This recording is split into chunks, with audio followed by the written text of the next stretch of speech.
महाराष्ट्रातली जवळपास 50% मुलं अशी आहेत की ते म्हणतात सर आम्हाला कळलं पण आम्हाला लिहिता येत नाही. कळणं आणि लिहिता येत जरा नाही तर परत दुसरा क्रॉस क्वेश्चन विचारायचा स्वतःला की मला मराठीत लिहिता येईल का, मला जे समजलं ते मला मराठीत सांगता येईल का, लिहिता येईल का.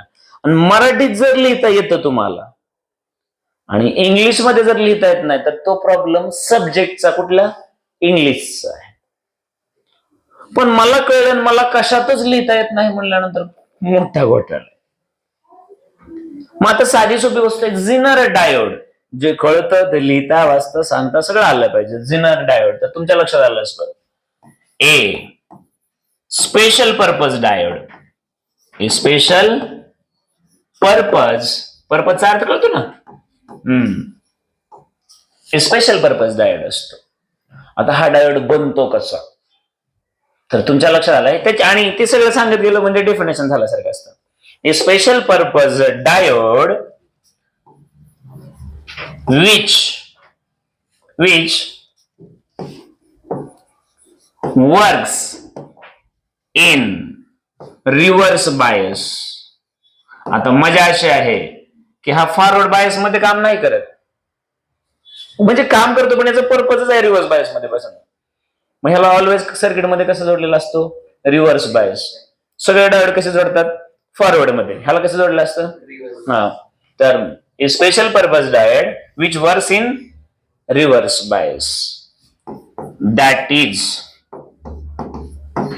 known as कसला डायोड म्हणायचं त्याला, झिनर डायोड म्हणायचं. काही लोक याच्यामध्ये थोडस चेंजेस करतात, थोडासा. मी म्हणले स्पेशल पर्पज डायोड, काही लोक पुढे त्यालाच असं लिहितात. नीट बघा ना, काही लोक त्याच्यात चेंज करतात. ती लोक म्हणतात बघा हायली डोप्ड डायोड. हायली डोप्डचा अर्थ कळतो का?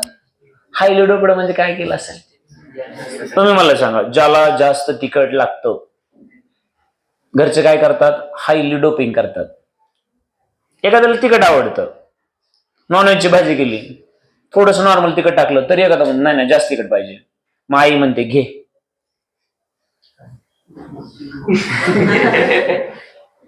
ही सुरू म्हणतो का रे आपण त्याला.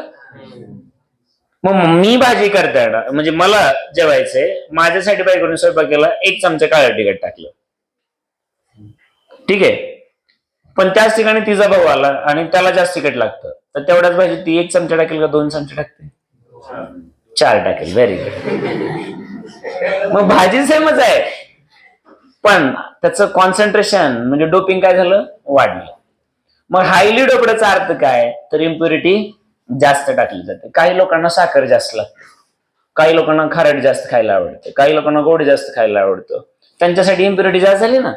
हा, मग हायली डोपड म्हणजेच काय, तर इम्प्युरिटी जास्त आली.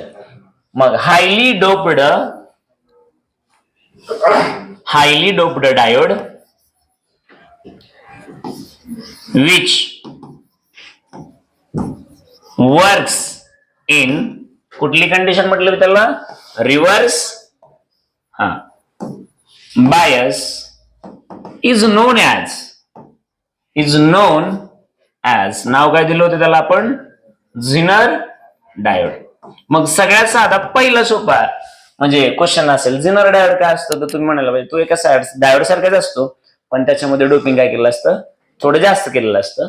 आणि त्याच्यापेक्षा महत्वाची गोष्ट काय, तर तो फॉरवर्ड बायस मध्ये नसून रिव्हर्स बायस मध्ये कामाला येतो. लक्षात आलं का, कळलं का?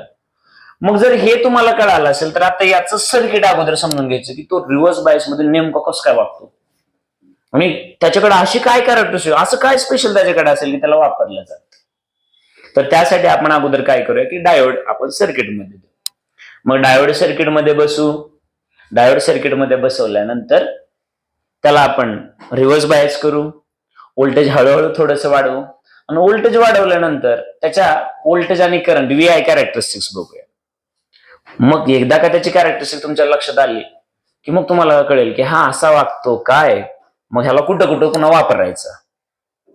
बरोबर आहे ना, त्याची प्रॉपर्टी कळली तरच त्याला वापरता येतं. जोपर्यंत गुणधर्म कळत नाही तोपर्यंत तुम्हाला सगळ्यांना माहित आहे what is the difference between science and technology. Science मध्ये इन्फॉर्मेशन मिळते, टेक्नॉलॉजीमध्ये त्याचा वापर केला जातो, बरोबर आहे की नाही. हा, मग इकडे बघा काय केलं जातं, तर हा तो डायोड आहे,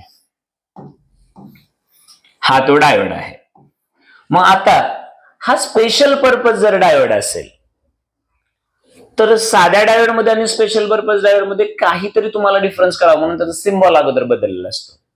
मग हा डायोड कसला आहे, तर झिनर आहे. कसला आहे, सॉरी, हा डायोड आहे झिनर. मग त्यांनी काय केलं, सिम्बॉलला झेड मध्ये कन्वर्ट केल्यासारखं केलं. मग इथं असं केलेलं असतं, एक्झॅक्टली करत नाही, थोडस असं तिरकं करतात. लक्षात आलं का. म्हणजे खरं तर याला तुम्ही काय समजू शकता, झेड. मग सिम्बॉल कळाला तुम्हाला झिनर डायोडचा. आता हा काय करतात बाळांनो, तर हा सर्किट मध्ये जोडायचा आहे आम्हाला. कुठं जोडायचं आहे, सर समजा करंट कंट्रोल करण्यासाठी किंवा लोड साठी समजा आम्ही इथं पुढे लोड दाखवला असं, आणि हा आमचा लोड आहे आणि याच्या अक्रॉस हा आम्ही डायोड बसवलेला आहे. ए बाबा, हा मग तुम्हाला माहित आहे हे पॉझिटिव्ह तर हे निगेटिव्ह. मग पॉझिटिव्हला पॉझिटिव्ह जोडलं तर फॉरवर्ड बायस होतं ना रे. मग आम्हाला हे फॉरवर्ड जोडायचं का रिव्हर्स. मग आम्ही इथं आता हे negative positive, negative positive, negative positive, म्हणजे तुमच्या लक्षात आलं असेल पॉझिटिव्हला काय दिलं आणि निगेटिव्हला, म्हणजेच हा कसा जोडला गेला. हा म्हणजेच आम्ही रिव्हर्स केलं. रिव्हर्स समजून घेत जावा. जनरली बाकीचे डायोड रिव्हर्स बायस मध्ये ऑफ होतात, पण हा कसा राहतो, ऑन राहतो. मग आता मजा बघा, ऍक्च्युअल मध्ये बाकीचे रिव्हर्स बायस मध्ये गेले की बस्ट होतात, जळतात बरं का, कारण तेवढा लार्ज अमाऊंट ऑफ करंट ते हँडल करत नाहीत. पण हा बनवलाय स्पेशल पर्पज त्यासाठी, हे गॅस. मग याची जी व्हीआय कॅरेक्टरिस्टिक आहे ती अगोदर समजून घ्या. तर त्यासाठी तुम्हाला परत एक छोटस काम करायचं, एक प्रॉपर ग्राफ. सगळ्यात पहिलं काम बाळांनो, इकडे जर हे 0 व्होल्टेज असेल तर इकडे पॉझिटिव्ह व्होल्टेज होणार नाही, म्हणजे इकडचा ग्राफ हा फॉरवर्ड बायस मधला येईल आणि इकडे व्होल्टेज कसं होणार, निगेटिव्ह, म्हणजे हा ग्राफ कसा येणार, रिव्हर्स बायस. मग तुमचं सर्किट रिव्हर्स आहे. मग तुम्हाला चांगलंच माहित आहे, हा 1 नंबर, हा 2 नंबर, हा इकडे इथं 3 नंबर दाखवतो आणि इथं समजा हा 4. तुमचा ग्राफ कुठल्या क्वाड्रंट मध्ये असायला पाहिजे, फर्स्ट, सेकंड, थर्ड, फोर्थ, कुठं असायला पाहिजे. तुमचं व्होल्टेज कसं आहे, निगेटिव्ह, बरोबर आहे की नाही. तुमचं व्होल्टेज कसं आहे, मग त्याच्यामुळे तुमचा ग्राफ इथं पाहिजे ना, इथं नक्कीच नसणार आहे. तरी सुद्धा सगळ्यात पहिली गोष्ट, हाच डायोड जर फॉरवर्ड बायस मध्ये बसवला तर तो ऑर्डिनरी जे बाकीचे डायोड्स आहेत ना त्याच्यासारखंच काम करतो. म्हणजे लाईक सिलिकॉन सारखा, सिलिकॉन किंवा जर्मेनियम, सुरुवातीला करंट खूप खूप कमी आणि एकदम कसा वाढतो, एक्झॅक्टली, म्हणजे हा नॉर्मल डायोड सारखाच बिहेव करतो. पण हा आता आम्ही फॉरवर्ड जोडलाय का रिव्हर्स मध्ये, मग तुम्हाला रिव्हर्स बायसचं कॉन्सेप्ट बघायची. मग रिव्हर्स बायस मध्ये इनिशियली खूप खूप खूप खूप खूप खूप थोडा करंट असतो आणि मग ज्या व्होल्टेज साठी आम्ही त्याला डिझाईन केलंय त्याला समजा आम्ही म्हटलं कसलं व्होल्टेज, नी व्होल्टेज किंवा ब्रेकडाऊन व्होल्टेज, बरोबर आहे की नाही. मग त्या व्होल्टेजला याच्यामध्ये जो चेंज होतो तो खूपच शार्प असतो. शार्प म्हटलं मी काल परवाच्या ग्राफला मी असं दाखवलं असेल, पण आता मी खूपच शार्प दाखवले. म्हणजे तुमच्या हे लक्षात यायला पाहिजे. नीट बघा आता बाळांनो, हे जवळपास हे असंच दाखवलंय, तुमच्या लक्षात आलं का. मग याच्यामध्ये काय होतं, तर आता तुम्ही नंतर किती व्होल्टेज वाढवा या सर्किटचं, हे व्होल्टेज वाढवा, इकडे व्होल्टेज वाढताना दिसत नाही तर काय वाढतो, करंट वाढतो. लक्षात आलं का. मग याचा अर्थ काय बघा, नीट बघा आता, इथं हे ब्रेकडाऊन व्होल्टेज आहे आणि हे ब्रेकडाऊन व्होल्टेज कमी राहणार का जास्त राहणार, हे तुम्ही कुठलं मटेरियल वापरलंय, त्याच्यात किती डोपिंग केली त्याच्यावर अवलंबून असतं. जेवढं जास्त डोपिंग करणार तेवढं ब्रेकडाऊन व्होल्टेज कमी असतं. लवकर तुम्हाला सगळ्यांना माहित असायला हवं की हा तुमचा समजा डायोड आहे, मध्ये काय असतं, हे पोटेन्शियल बॅरियर, त्यालाच पीएन जंक्शन म्हणतात ना. जेवढं जास्त डोपिंग कराल तरी जेवढं जास्त कॉन्सन्ट्रेशन असेल ना डोपिंगचं, तेवढी डिप्लेशन लेअरची विड्थ कमी कमी होते, कमी थिन होत राहते. मग जेवढंही छोटं असेल तेवढं तोडायला सोपं ना. म्हणजे कॉन्सन्ट्रेशन जास्त म्हटलं की कमी व्होल्टेजला ब्रेकडाऊन होतो आणि कॉन्सन्ट्रेशन कमी म्हटलं की मधली जाडी वाढते, म्हणजे डायोड ब्रेक व्हायला वेळ लागतो. लक्षात आलं का, साधं सोपं आहे. मग आता तुमचं लक्ष इथं असलं पाहिजे. आता आम्ही हे व्होल्टेज वाढवलं बाळांनो. जर व्होल्टेज वाढवलं आम्ही याचं, तर इथं व्होल्टेज वाढत नाही, तर काय वाढतो? करंट होतो. करंट मध्ये वाढ होते. मग आता तुमच्या काय डोक्यात बसलं बरं? व्होल्टेज जरी वाढवलं, इथलं व्होल्टेज जरी वाढवलं, तर याच्या अक्रॉसचं व्होल्टेज वाढणार नाही. मग याच्यासाठी आता तुम्हाला साधं सोपं काम करायचं. हे याचं वर्किंग झालं. डायोड बद्दल फक्त आम्ही बोललो. आता हा जो डायोड आहे वापरतात कसं? तर सगळ्यात पहिली गोष्ट, या डायोडचं काम आहे व्होल्टेज रेग्युलेट करणं. काय करणं? रेग्युलेटरचा अर्थ कळतो ना? कुठलाही, आता एक साधं सोपं, आता आपल्या सगळ्यांकडे मोबाईल आहे. आपल्या मोबाईलला जे चार्जर लावलं ते जनरली 5 व्होल्टचं असतं. इमॅजिन करा, डीसीच आहे, डीसीच, पण कंटिन्यू तुमच्या मोबाईलचं व्होल्टेज कमी जास्त होईल. समजा 5 volt, 8 volt, 10 volt, 12 volt, 20 volt, तर तुम्हाला वाटतं का तुमच्या मोबाईलची बॅटरी प्रॉपर वर्क करेल? नक्कीच नाही ना. म्हणजेच आपल्या घरामध्ये गॅस जोडलाय, तुम्ही रेग्युलेटर काढले, तुम्ही इमॅजिन करा बरोबर, सुरुवातीला रेग्युलेटर नाही, त्याला ऑन गॅस केल्यानंतर किती हाय स्पीडने गॅस बाहेर येईल.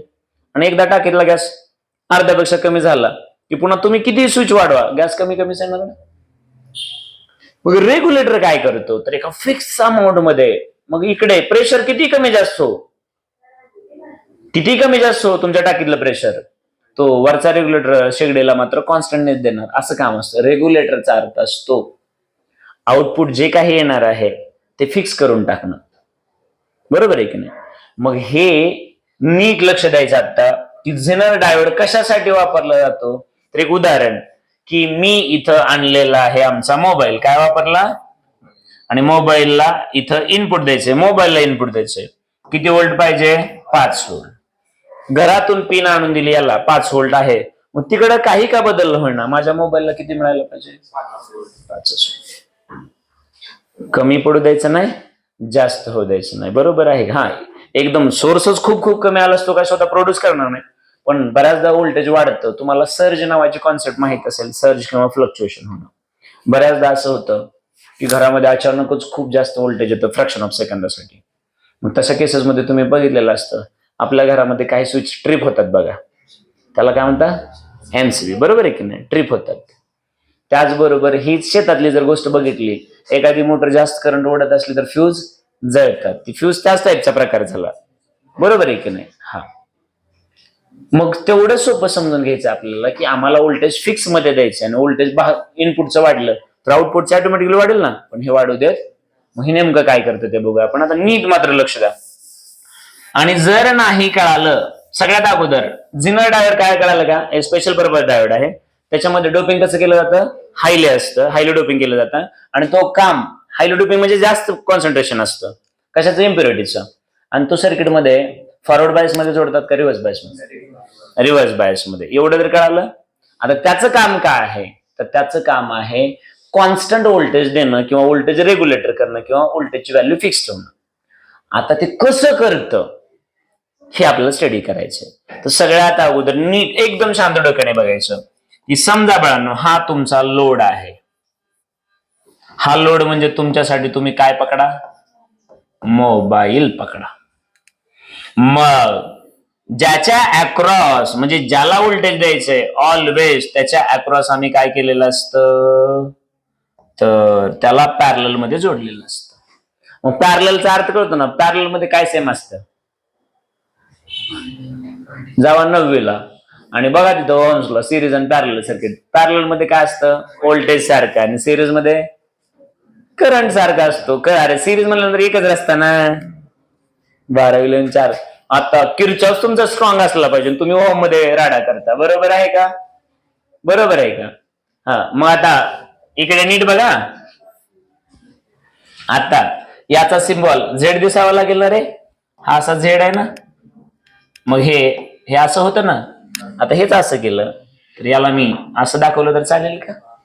हा, मग हा कसला डायोड आहे, झेनर डायोड.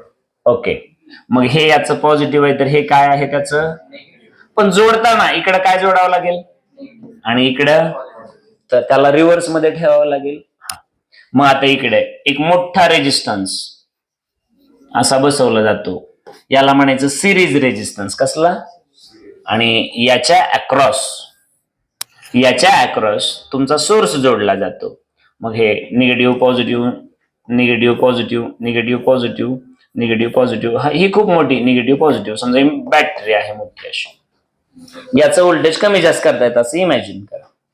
आता याचं काम नीट बघा बरं का, एकदम व्यवस्थित. पण याला आपण काहीतरी नाव देऊया, ए बी सी आणि डी. मला सांगा ए बी आणि सी डी हे दोघंच्या दोघं पॅरलल मध्ये आहेत, म्हणजे जेवढं व्होल्टेज तुम्हाला जिनरच्या अक्रॉस आहे तेवढंच कुणाला मिळणार, या लोडला पण मिळणार. बरोबर, पॅरलल चार्ज करतो नाही असे बघतात रे. मला बोलायचं काय नाही, समजणे वाले को बरोबर आहे की नाही. 5 मिनिटं झालं ते सत्यमास करतोय, करतो का नाही दादा? काय दुखायला तुझं नेमकं? त्याला पॅरलल समजा. मग 12वीच्या लेक्चर मध्ये टॅम्पलिस नावाचं असतं ना, टॅम्पलिस बरोबर ना, लहानपणी असायचं काहीतरी महत्वाचं काम चालू, म्हणजे खेळायला काहीतरी महत्वाचं काम आलं आपण म्हणायचं टॅम्पलिस.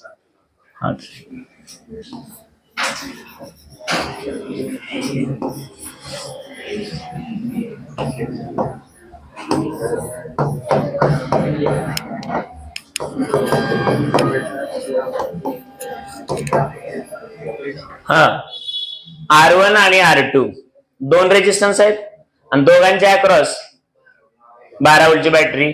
मग 12 व्होल्टचं एक कनेक्शन काढून कुणाला दिलं, R1 ला, आणि दुसरं. मग R1 च्या अक्रॉस किती व्होल्टेज आहे, 12 व्होल्ट. तर R2 च्या सुद्धा किती आलं, 12 व्होल्ट ना.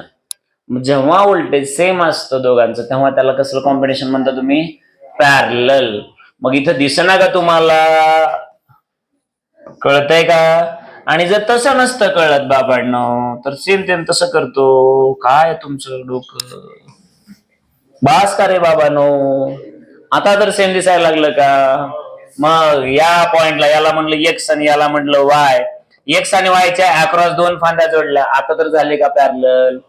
का असं दाखवलं तरच कळतंय हो सर, तेवढं डिटेल मध्ये आपल्याला नाही जमत सर, म्हणून आपण तसं म्हटलं. चालतं का आता? मग हे दोघं पॅरलल. मग जेवढं व्होल्टेज जिनरच्या अक्रॉस तेवढंच कुणाच्या अक्रॉस. मग इमॅजिन करा आमच्या मोबाईलला 5 व्होल्ट एवढं व्होल्टेज कॉन्स्टंट पाहिजे, तर आम्ही जिनर सुद्धा 5 व्होल्टचाच बनवावा लागेल ना. जर आमच्या मोबाईलला 100 व्होल्ट एवढं व्होल्टेज पाहिजे तर जिनर सुद्धा कितीचा द्यावा लागेल, कारण तो मेंटेन करणार. मग आता मजा बघा की आम्ही जिनर बसवला 5 व्होल्टचा, मग जिनर त्याच्या 2 टर्मिनलच्या मध्ये ऑलवेज किती व्होल्ट ठेवायचं बघणार, 5 व्होल्ट. आणि तेवढंच कुणाला मिळत राहणार. मग ओव्हर व्होल्टेजचा प्रॉब्लेम येईल का? नाही. मग आता तुम्ही म्हणाल ठीक आहे सर, पण समजा हे इनपुट व्होल्टेज आहे ना, इनपुट जर इनपुटच व्होल्टेज वाढलं तर मग law of conservation of energy तर असतो. मग इकडे एनर्जी वाढली आणि इकडे तेवढीच राहिली, असं तर होणार नाही. मग या केसमध्ये नेमकं काय होत असतं ते समजून घ्या बाळांनो. या केसमध्ये जर याचं व्होल्टेज वाढलं, सर्ज म्हणतात त्याला आपल्या लँग्वेज मध्ये, इकडं अचानक फ्रॅक्शन ऑफ सेकंदासाठी खूप मोठं व्होल्टेज वाढले. पूर्वी तुम्हाला माहित असेल किंवा नसेल, ज्यावेळेस जुने डब्बा टीव्ही असायचे त्यावेळेस त्याला अडॅप्टर नसायचे, डायरेक्ट टीव्हीला कनेक्शन असायचं. मग पावसाळ्यामध्ये विजा वगैरे चमकल्या की तुम्ही ऐकलं असेल, मग ह्याचा टीव्ही जळला त्याचा जळला, पावसाळ्यामध्ये टीव्ही खूप सारे जळायचे. पण आता हल्ली काय की आता अडॅप्टर आहे, म्हणजे ऑलरेडी रेग्युलेटर आहे, त्याचा इम्पॅक्ट जाणवत नाही. मग बाळांनो इथं व्होल्टेज ज्यावेळेस वाढतं, व्होल्टेज वाढलं की याच्यामधून जाणारा करंट वाढतो. काय वाढतो? याच्यातून जाणारा करंट वाढतो, म्हणजेच याच्यामध्ये जास्त ड्रॉप होतो. कशात ड्रॉप होतो? तर या सिरीज मध्ये. म्हणजे तुमचं वाढलेलं व्होल्टेज कोण खाऊन घेतं? हा खातो. लक्षात आलं का? आणि मग याच्या अक्रॉस जेवढं पाहिजे तेवढं व्होल्टेज इथं मिळतं. लक्षात आलं का? आणि मग ऑब्व्हियसली याच्या अक्रॉस तेवढंच मिळतं.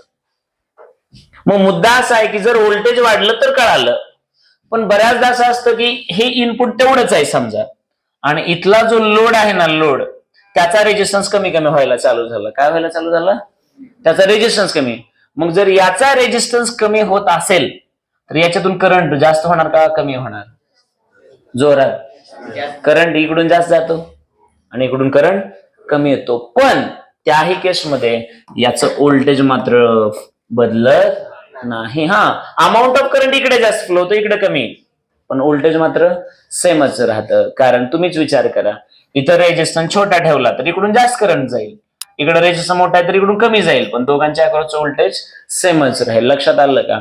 मग याचा फायदा काय होतो, तर जर तुमचा लोड जरी बदलत असेल तरी पण व्होल्टेज फिक्सच केलं जातं, करंट कमी जास्त होतं. आणि जर तुमचं इथलं व्होल्टेज जरी वाढलं तर ते इथं खर्च होतं आणि याच्या अक्रॉस पाहिजे तेवढंच मिळतं. लक्षात आलं का?